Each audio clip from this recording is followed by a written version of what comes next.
Buenas tardes, buenos días, buenas noches a nuestros auditores, a las personas que nos siguen en el canal de YouTube de Mundo Nuevo, aquellos que también leen las entrevistas en nuestro medio impreso, en Revista Mundo Nuevo. Hoy día estamos con Alfredo Sfer, quien gentilmente se ofreció a darnos esta entrevista en el marco de la COP25, el cambio climático y el medio ambiente en particular, temas muy relevantes en Chile.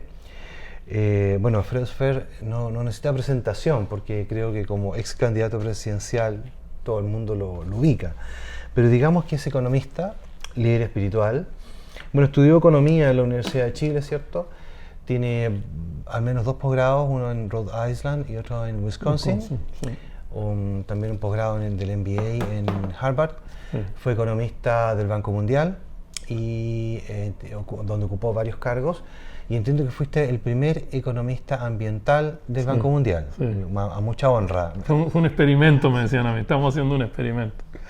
Porque antes había muchos geógrafos, muchos, digamos, cientistas naturales ocupando distintos lugares, pero este es un doctorado que salió como resultado de la primera conferencia mundial de desarrollo y medio ambiente en Estocolmo. Entonces se unieron varios departamentos, economía, ecología, agricultura, y crearon un doctorado. O sea, fui de las primeras generaciones que salió con un título de esa naturaleza y el Banco Mundial me contrató así. Y resultó el experimento, ¿no? Yo pienso que sí. A pesar de que cuando uno analiza a los 72 años lo que pasó a los 28, 29, cuando entré al banco, ha cambiado mucho. Pero sí, creo que se hizo un aporte. Creo que se hizo un aporte. Primeramente agradecer unos libros que me trajo Alfredo, creo que te agradezco mucho esto, son autoediciones de uso muy restringido, no están para el público, entiendo, así que te lo agradezco esta deferencia, Alfredo. Gracias, encantado. Oye, Alfredo, como este tema, más que la parte típica del medio ambiente, de la COP25, del CO2 y del cambio climático, nuestro medio, nuestra revista tiene un enfoque de carácter más interno, más espiritual.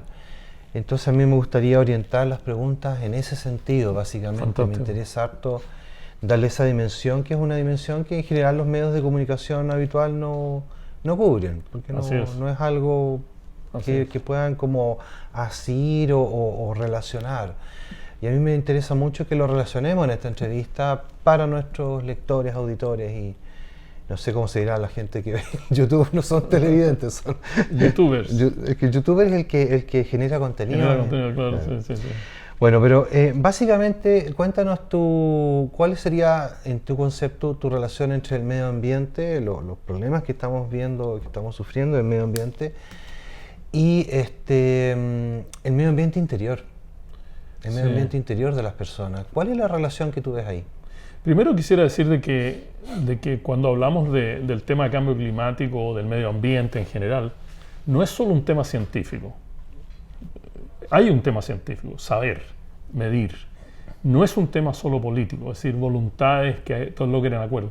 No es solo un tema económico en el cual, ¿no es cierto?, la economía transforma la naturaleza para bien o para mal.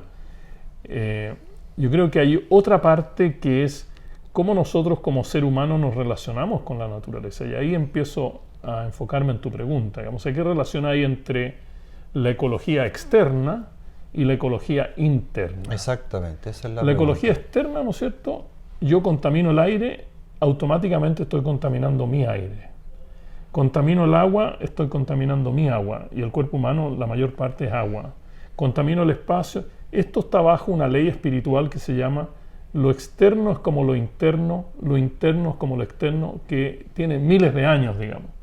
Pero no solo está esa relación elementos naturales y tu ecología interna física, sino también hay una relación que va más allá de lo físico. Pero para eso hay que entender la ecología externa en forma diferente. Es decir, la Tierra no es una cosa. La Tierra es un ser vivo. Ese es nuestro problema, que lo tratamos como una cosa. Claro, la hemos cosificado, ¿no es cierto? Entonces la Tierra produce madera para muebles, produce cobre para hacer teléfonos celulares. Eso ya ha cambiado. Eso representa un estado de conciencia muy diferente a Gaia, al estado de conciencia que existe hoy día en el mundo. Es decir, Si nosotros asumimos que la Tierra es un ser vivo, automáticamente asumimos que tiene conciencia. Y si tiene conciencia, tiene memoria. Si tiene memoria, ¿no es cierto?, está en una totalidad. Lo mismo el ser humano. Nosotros sabemos que tenemos conciencia, por lo tanto, el tema de la ecología externa e interna también se relaciona con nuestras emociones y la emoción de la naturaleza, también se relaciona con nuestra transformación y la transformación de la naturaleza, también se relaciona con la conciencia humana y la conciencia de la naturaleza. Entonces, cuando hablamos del colectivo, no solo estamos hablando de los seres humanos, estamos hablando de todos los seres sintientes, los animales, en fin, todo eso, y además la naturaleza. Entonces, ¿qué pasa? Que nosotros nunca podremos estar sanos en una naturaleza enferma. Eso es imposible. Y al revés también es verdad. Es decir, un ser humano enfermo no logra que toda la naturaleza esté bien. Hoy día nosotros hemos visto casos como elefantes y macacos, monos, ¿no es cierto? Por ejemplo, los monos en la India se roban los bebés y después los devuelven en 15 días después. Eso ha salido reportado y nadie sabe cuál es la tensión que se está viviendo en eso. Entonces, el primer paso es no cosificar el tema del clima, no cosificar la naturaleza. El segundo paso es entender de que todo esto es uno y estamos bajo una gran ley espiritual que es la ley de la interdependencia. Es decir, yo soy porque tú eres porque yo soy en todo. Yo no puedo ser nada sin la naturaleza. ¿Te imaginas tú una naturaleza sin flores, sin árboles, sin animales? Es imposible. Pero no es solo el animal como una cosa, es el animal como un elemento de interdependencia que me permite a mí no solo ser quien puedo ser, sino además permito que otros puedan ser lo que ellos puedan ser. Entonces hay una relación muy profunda espiritual a través de la conciencia de la naturaleza, la conciencia del ser humano, y es esa relación la que hace que el cambio climático no solo sea un tema de cosa externa, sino que también tenga que ver con mi rabia, que calienta el planeta, tenga que ver con mi ira, que calienta el planeta, tenga que ver con mi avaricia, que calienta el planeta. Y por lo tanto yo he dicho en otro de mis libros que se llama Recalentamiento Global, Recalentamiento Interior, de que el límite no está en la parte externa solamente, sino que también hay que hacerlo interno. Es decir, nunca lograremos cambiar el clima si no logramos cambiar el clima interno.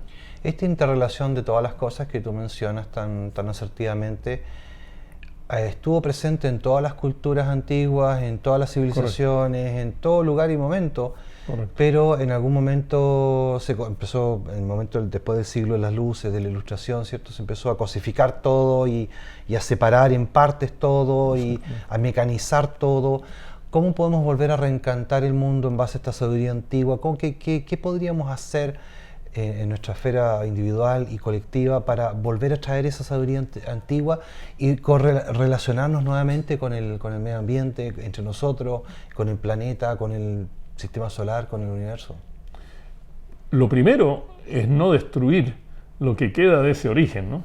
Nuestro pueblo originario, lo que está escrito, lo que está oral, lo que está en la danza, lo que está en el movimiento, lo que está en las plantas, lo que está en el entorno. Eso es lo primero, y esa es una gran lucha que tú y yo hemos dado por muchos años, de que la destrucción del planeta, tanto cultura, ética, naturaleza, significa la destrucción de nosotros mismos. O sea, sí. ¿Qué pasa, por ejemplo, el año pasado? Se murió el rinoceronte blanco, ya no hay más. ¿Qué es lo que nos pasa a nosotros en nuestro ADN? ¿No pasa nada o pasa algo?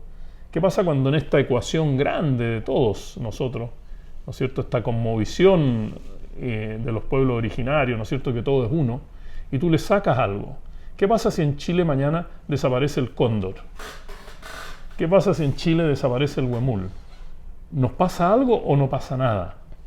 ¿Simplemente una biblioteca que se quemó un libro o hay algo más? Yo pienso que hay algo más. Entonces, cuando analizo tu pregunta, ¿no es cierto?, de esta relación que tú estás tratando de hacer florecer, esa relación se da a todo nivel, y pienso que es súper importante que el conocimiento originario vuelva a establecerse y no, digamos, eliminarlo y decir, mira, hoy día solo queremos saber, no.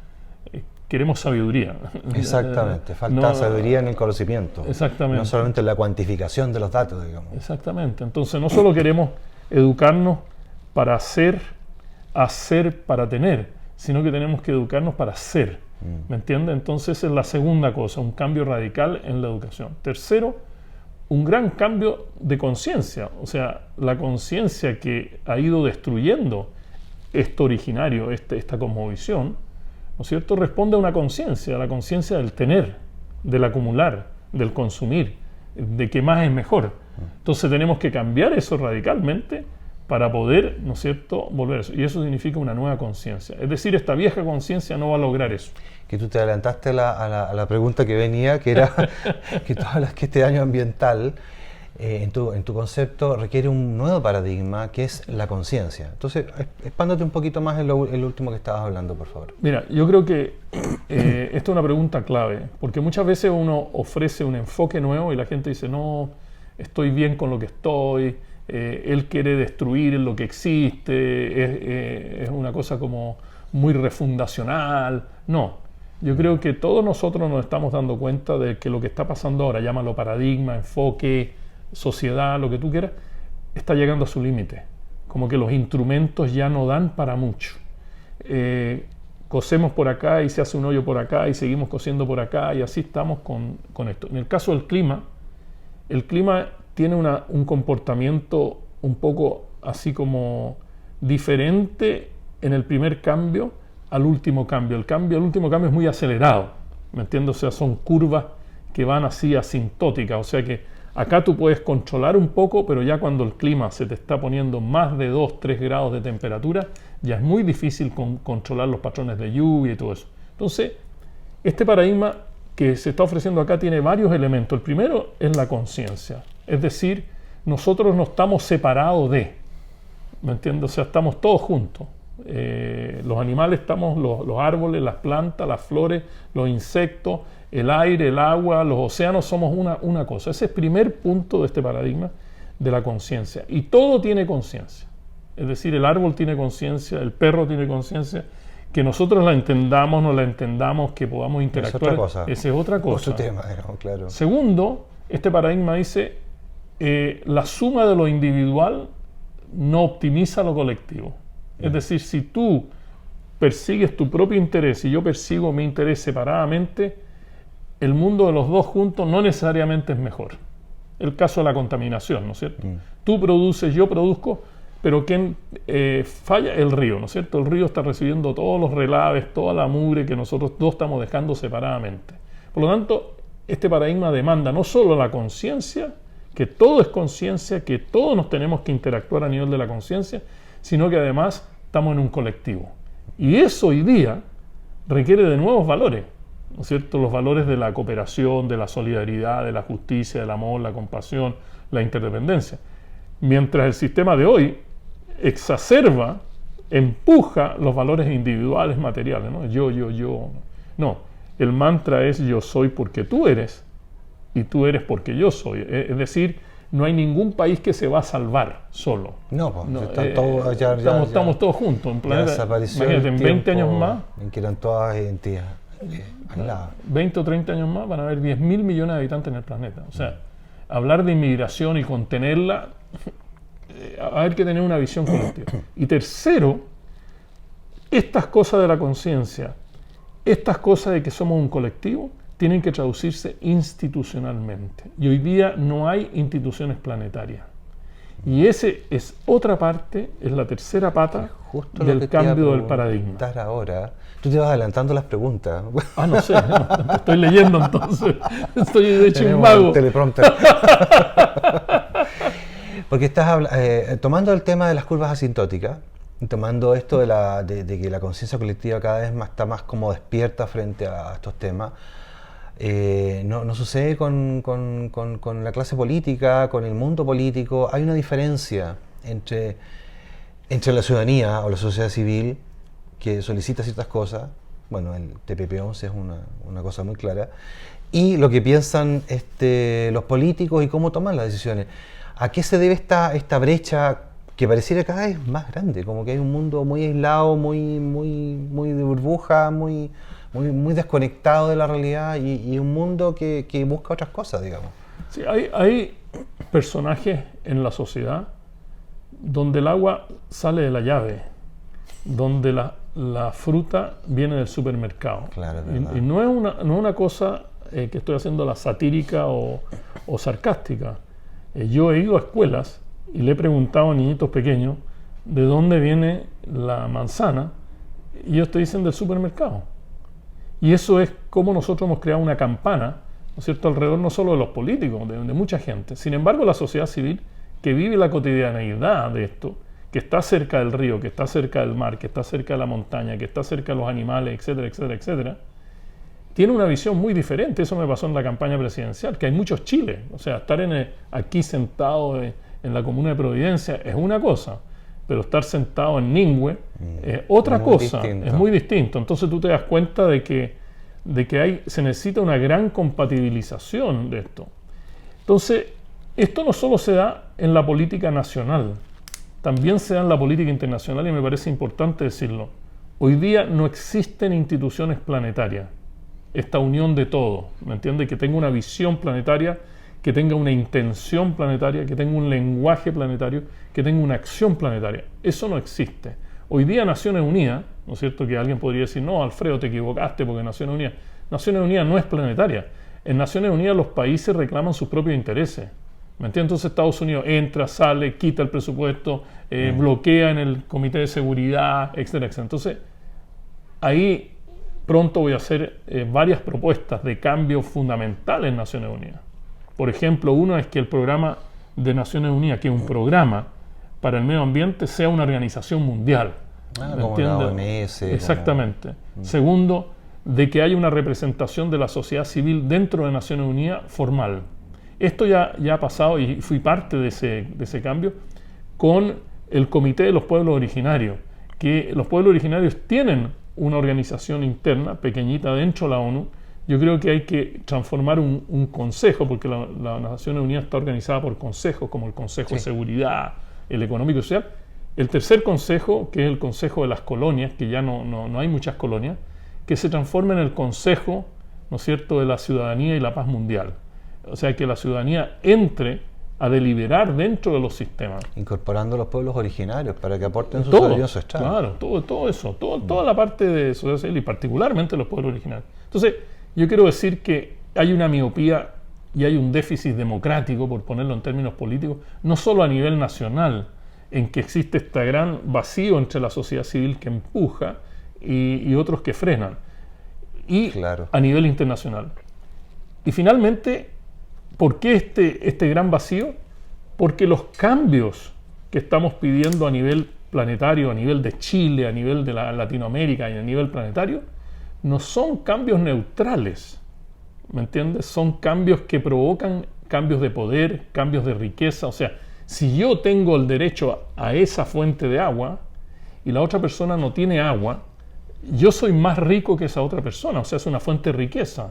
Si yo tengo derechos, como hay 3 o 4 empresas que son dueños de toda la corriente del agua, ¿me entiendes? El agua los derechos de agua que se piden para hacer grandes represas y todo eso, esa gente tiene poder, ¿me entiendes? Y ese poder se representa en la política, ¿me entiendes? No es que sea neutral. Entonces tenemos el tema de que este poder crea institucionalidad política y por lo tanto empieza a separar al político de la, ¿no es cierto?, la señora Juanita, ¿no es cierto?, como decía Ricardo Lagos, en que ella dice, no, pero yo no tengo agua.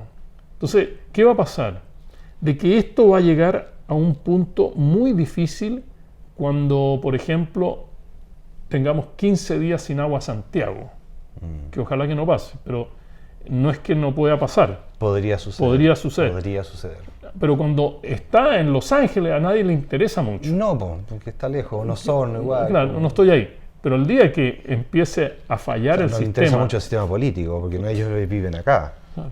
¿Me entiendes? Santiago, Valparaíso, Antofagasta, Concepción, o sea, que tomes tu Puerto Montt, que el sistema empiece a fallar porque no hay lluvias, porque hay sequía, y alguien va a tener que decir cuánta agua va a los consumidores de agua, cuánta agua va a la minería, cuánta agua va a la industria, cuánta agua va a la producción agrícola. Ahí se va a armar un mecano difícil, y lo que yo estoy diciendo, esa relación política de poder esa relación de acceso a los recursos, va a ser la fuente del gran debate nacional. Oye, tú hablabas justamente de los derechos y entronca bien con lo que te quería preguntar sobre los deberes, porque está de moda hablar siempre de los derechos de todo tipo, hasta de cualquier cosa, toda la gente tiene derechos, y cualquier organización tiene derechos, y los derechos acá, los derechos allá. Pero se habla muy poco de los deberes ciudadanos. ¿Y cuál sería nuestra responsabilidad en este contexto del medio ambiente, del cambio climático, nuestros hábitos, particularmente nuestros hábitos de consumo, nuestros hábitos alimenticios, que inciden en el desastre que todos los días avanza, digamos? ¿Qué podemos hacer en términos prácticos? Bueno, varios elementos de esa pregunta, muy buena pregunta, pero empiezo por el final. Yo creo que todos tenemos que estar conscientes de lo que estamos haciendo toca el medio ambiente. O sea, no nos podemos separar de eso. O sea, si yo como un plátano, ¿me entiendes? Y voy manejando y abro el vidrio y tiro la cáscara, nadie puede esperar que el auto de atrás pare y me tome la cáscara y la lleve al tarro a la basura. O sea, eso ya tenemos que tomar conciencia de eso. Tenemos que tomar conciencia de que más no es mejor, no es necesariamente mejor. O sea, seguir creciendo, cosificando nuevamente el sistema, sacar, sin poner, es una locura, no solo para nosotros, sino que también para las generaciones futuras. Con lo cual aquí hay un tema de justicia intergeneracional sumamente importante. O sea, la generación más joven, estoy hablando de la Greta Thunberg, ¿no es cierto?, de 16 años, y mis nietos que uno tiene hasta 1 año, ¿me entiendes? Nosotros le estamos por primera vez, según dicen los científicos, entregándole un planeta peor del que nosotros recibimos, ¿me entiendes? Entonces para ellos ya el tema no es simplemente una nueva tecnología, el tema es cómo sobrevivir las limitantes ecológicas que te afectan la salud y estás pasando en los centros de salud todos los días, ¿me entiendes? Entonces esto necesita de una gran revolución industrial nueva, necesita de una forma de producir, necesita formas armónicas de relacionarse con la naturaleza. Hoy día tú ves, por ejemplo, estudios que han salido en la Universidad Católica del Maule, ¿no es cierto?, que dicen que la mayor parte de los niños rurales están todos contaminados con herbicidas y pesticidas que fueron prohibidos en los años 80, que están entrando con otras etiquetas, ¿me entiendes? O sea, la etiqueta y hay estudios ya, no es que alguien diga, oh, es fake, está diciéndolo porque... No, eso ya es una realidad. La contaminación del aire y las enfermedades mentales, también están saliendo muchas cosas de eso. La alimentación sana, ¿me entiendes? Entonces, creo que hay una parte del derecho que es importante, que da conciencia, es decir, las generaciones futuras tienen derecho, ¿me entiendes? O sea, de alguna manera tiene que haber una jurisprudencia que te permita dar derecho a la naturaleza con la responsabilidad nuestra y derecho a las generaciones futuras con responsabilidad nuestra. En términos de las responsabilidades, naturalmente no hay ninguna parte en la historia que se le haya dado derecho a alguien a destruir. Eso nunca ha existido, ese derecho. No, pues en ninguna civilización. ¿Me entiendes? Antigua, entonces tengo una responsabilidad de lo creado. O sea, yo recibo lo creado y soy parte de esta creación y por lo tanto espiritualmente y materialmente tengo una obligación con lo creado. Es que como empezar a destruir tu propia casa, digamos. O sea, ¿quién tiene derecho a romper tu propia casa? O sea, es que cuando se cosifican las cosas y no se entiende la relación, ahí surge eso, pues. Exacto. Lo otro es los instrumentos institucionales. Nosotros hoy día confiamos mucho en el mercado. O sea, el mercado es como todo. Sí, si el mercado dice que esto tiene un precio alto, vale. Si tiene un precio bajo, no vale. Pero ¿cuánto vale el cóndor? ¿Cuál es el valor del cóndor? ¿Cuál es el valor de una tumba, de un toki o una machi? ¿Cuánto vale para nuestra sociedad eso? No hablo de dinero, estoy hablando de valor, no en su precio, sentido amplio, no el precio. Valor. ¿Cómo valorizamos nosotros que tengamos flores, que no tengamos flores? El paisaje, ¿me entiendes? ¿Cómo valorizamos el ordenamiento territorial? Es decir, aquí no se toca, ahí sí. ¿Cómo se logran consenso entre los distintos estratos sociales para hacer eso? Pobres, ricos, sociedad civil, políticos, cualquiera sea la combinación. Y yo veo 3 tipos de responsabilidades, 2 de las cuales a mí no me gustan. Una responsabilidad que no me gusta es la responsabilidad independiente. Es decir, es la persona que te dice, no, pero yo me preocupo de esto y no me puedo preocupar de nada más. Entonces es como un egoísmo colectivo, ¿no? Que yo no estoy interesado en lo que pasa en Los Ángeles. por repetir el ejemplo. Si mientras yo tenga agua acá, todo está bien. El segundo tipo de responsabilidad es la responsabilidad dependiente. Dependiente en el sentido de que yo te abuso, o sea, yo uso tus recursos, ¿me entiendes? Lo uso, te hago dependiente, ¿no es cierto? Una responsabilidad dependiente, pero te estoy usando. No es que yo realmente esté preocupado de eso. Y la tercera, que sí me interesa, es la responsabilidad interdependiente. Es decir, la responsabilidad que nos toca a todos ir en una cierta armonía hacia un futuro nuevo. ¿Me entiendes? Yo siento, y a lo mejor estoy equivocado, yo siento una responsabilidad por el futuro de mis nietos. Yo creo que hemos votado mucho por nosotros mismos, por nuestros intereses. Yo creo que hoy día hay que votar por otros intereses, ¿me entiendes?, que son mucho más colectivos, que finalmente nos afectan a nosotros. Y finalmente, en vísperas de la COP25, que es ahora en diciembre, a principios de diciembre, ¿qué te gustaría estar haciendo en la COP25? ¿Te vas a participar? Voy a participar en tanto pueda. Yo voy a estar disponible todo el tiempo.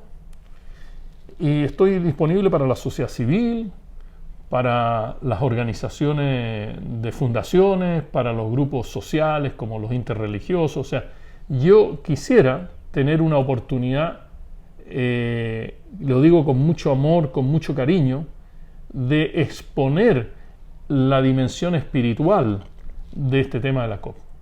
No solo estar discutiendo los compromisos políticos, que sí son muy importantes, pero no hay un compromiso político, digamos, de alto nivel sin que tenga una dimensión humana, obvio, sin que tenga una dimensión espiritual. Esa es la base. Esa es la base, no hay otra. Sí, yo por lo menos no conozco otra. Y pienso que voy a desfilar, voy a salir, porque creo que hay que reclamar una forma diferente de tratar el planeta. Hay que reclamar por un nuevo modelo económico, político, social. Y esto no es ser refundacionista, es simplemente decir, mira, empecemos ya a movernos en una cierta dirección. O pongamos las cosas en su lugar. Por ejemplo, ¿qué pertenece a qué? ¿Dónde están estas cosas dentro de este gran puzzle de la vida?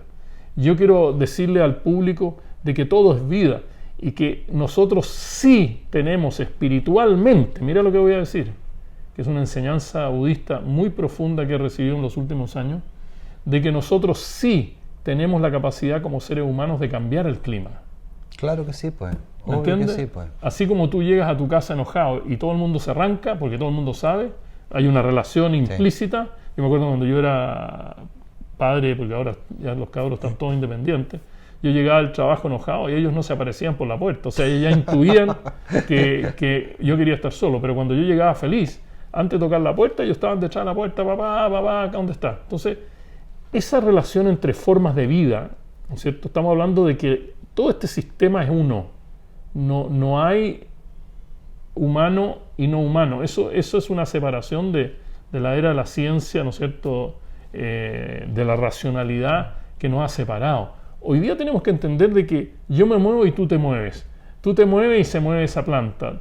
Se mueve esa planta, sale una flor. Se mueve el fruto. O sea, está todo completamente. Yo quiero tener la oportunidad de hablar de eso. Quiero tener la oportunidad de hablar de política.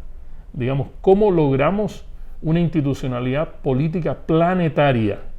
¿Me entiendes? Quiero estar con la gente, quiero estar con los extranjeros, quiero ser un buen anfitrión dentro de lo minúsculo que soy, y estoy de carácter ciudadano ahí, nada más, igual que todos los que están escuchando. Quisiera hablar con ellos, quisiera responder algunas preguntas, porque nos van a preguntar, oye, pero ustedes están por las termoeléctricas, ustedes tienen el problema de la salmonera, ustedes tienen el problema de la minería en la montaña, y si puedo, entre comillas, llevar a algunos al sur de Chile, llevar a gente, o sea, que nos conozcan un poco más, o sea, porque imagínate, se están esperando cerca de 30.000 personas. Sí. O sea, tenemos que ser buenos anfitriones. Sí.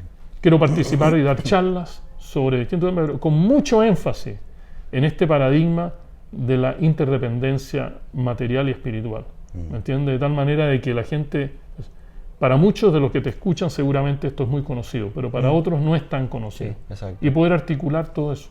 Alfredo Fer, muchas gracias por estar esta mañana con Mundo Nuevo. Gracias por invitarme, gracias.